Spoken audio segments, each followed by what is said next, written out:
ሰላም ጤና ይስጥልኝ እንደምን አላችሁ የዶክተር ዮናስ ቤተሰቦች ዛሬም እንደተለመደው በአንድ ጠቃሚና አስተማሪ ሐሳብ ተገናኘን።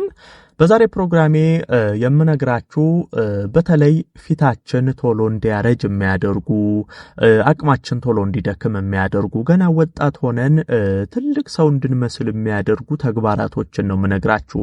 ዛሬ ይሄን ሐሳብ ማነሳው በጣም ብዙ ሰዎችን እያስተዋልኩ ስለሆነ ነው። ባለማወቅ የተነሳ የሚሰሯቸው ስህተቶች ከዚህ ከአመጋገብ ከአኗኗር ውበታቸውን የሚያጠፋው አለዕድሜያቸው እንዲያረጁ የሚያደርጉ ነገሮችን ባለማወቅ ባለመረዳት ብዙዎች በሚሰሯቸው ስህተቶች ገና በልጅነት ፊታቸው ግርጅፍ ብሎ ትልቅ ሰው መስለው የሚታዩ አሉ።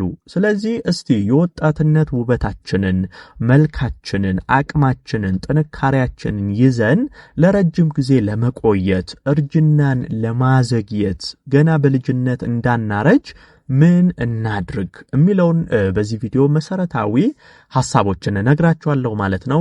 አብራችሁን ቆዩ። ለቻናሌ አዲስ ከሆናችሁ ሰብስክራይብ አድርጋችሁ ቤተሰብ ሁኑ። ይሄን መረጃም ላይክ ሼር አድርጋችሁ ሌሎችም እንደዚሁ ደርሷቸው እንዲማሩበት እንድታደርጉ በክብር እየጠየቅኩ በቀጥታ ወደ ሐሳባችን እንግባ። በመጀመሪያ ደረጃ ማንሳት የምፈልገው ከዚህ ከጭንቀት ከስትረስ ጋር በተያያዘ ነው። እንግዲህ በተለይ ይሄ ነገር ብዙ ጊዜ የሚስተዋለው ሴቶች ላይ ነው። ወንዶችም ላይ ቢኖር ነገር ግን በተለይ ሴቶች ላይ ከጭንቀት ጋር ተያይዘው የሚመጡ የእርጅና ምልክቶች፣ የሰውነት መጎዳቶች በጣም ጎልተው ይስተዋላሉ። ጭንቀት ሰውነታችን ላይ በጣም በርካታ ጉዳቶችን ያመጣል። ዛሬ ትኩረቴ ይሄ እርጅና ላይ መጎዳት ላይ ስለሆነ ነው እንጂ ከተለያየ ነገር ጋር ተያይዞ ስትረስ ሆርሞን መጨመር የሚያመጣቸው በጣም በርካታ ጉዳቶች አሉ። ከዚህ ከእርጅና ጋር ተያይዞ ምንድነው ጉዳቱ? አንድ ሰው አሁን በህይወቱ በስራው በተለያዩ ነገሮች ስትረስ ካለበት ጭንቀት ካለበት እንደዚህ አይነት ነገር ካለ ትልቁ ጉዳቱ የፊት መስመር እየተዳከመ ይሄዳል። ይሄ ተያይዞ የሚያመጣቸው ጉዳቶች አሉ። ፊታችን ላይ ያሉ መስመሮች አለዕድሜያቸው አይዳከሙም። ነገር ግን ስትረስ ሆርሞን ሰውነት ላይ እየጨመረ ሲሄድ እነዚህ መስመሮች ቀስ እያሉ እየደከሙ ቦታቸውን እየለቀቁ ይሄዳሉ። በዚህ ጊዜ ፊታችን ቀስ እያለ እየወረደ እየተሸበሸበ ይሄዳል።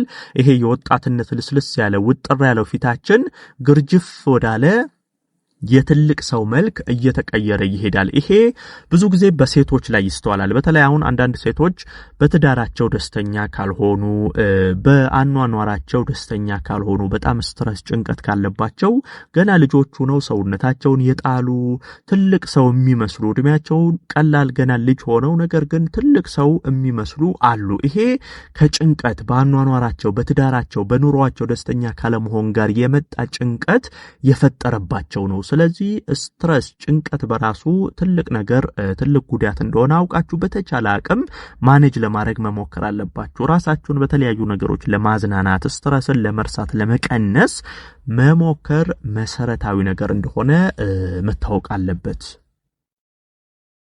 ሌላ ማንሳት የምፈልገው ከዚህ ከሱሶች ጋር ተያይዞ ነው። እንግዲህ ሱስን በሁለት ከፍያ ያያዋለሁ። አንደኛ ከአልኮል ጋር ብቻ ተያይዞ ያለውን ነገር ልንገራችሁ። ለምሳሌ አልኮል በተለይ በወንዶች ላይ ይሄ አረቄ፣ ጂን እንዲህ አይነት መጠጦች ይሄ በቀላሉም በአካባቢያችሁ ባሉ ሰዎች አይታችሁ መረዳት የምትችሉት ነው። ብዙ ጊዜ አሁን አረቄ የሚጠጡ በጣም ጠንከር ያሉ የአልኮል መጠጦችን የሚጠጡ ሰዎች ፊታቸው በጣም ይጎዳል። የፊታቸው ከለር ይቀየራል።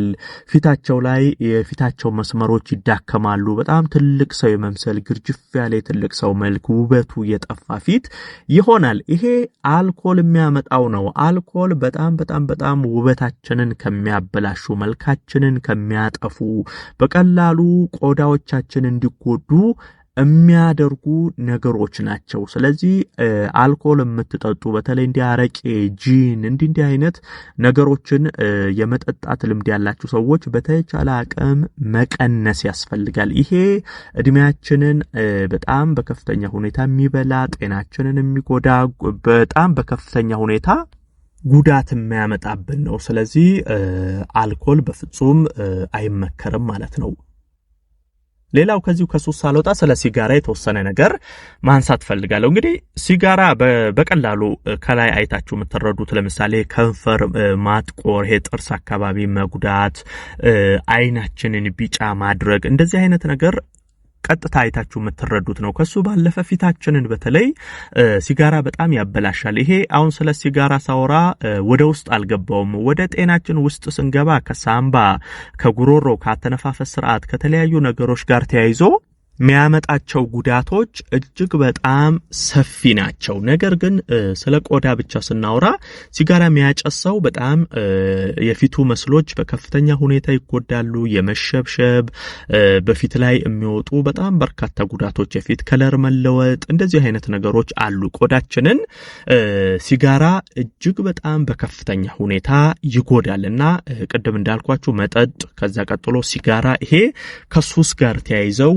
የሚነሱ ሰዎች ለዚህ ለቆዳችን በጣም ጎጂ ስለሆኑ አለድሜ የሚያስረጁን ነገሮች ስለሆኑ ምንም ጥቅምም ስለሌላቸው ሱስ ብታቆሙና ከሱስ ብትርቁ ለጤናችሁም ለውበታችሁም መልካም ነው።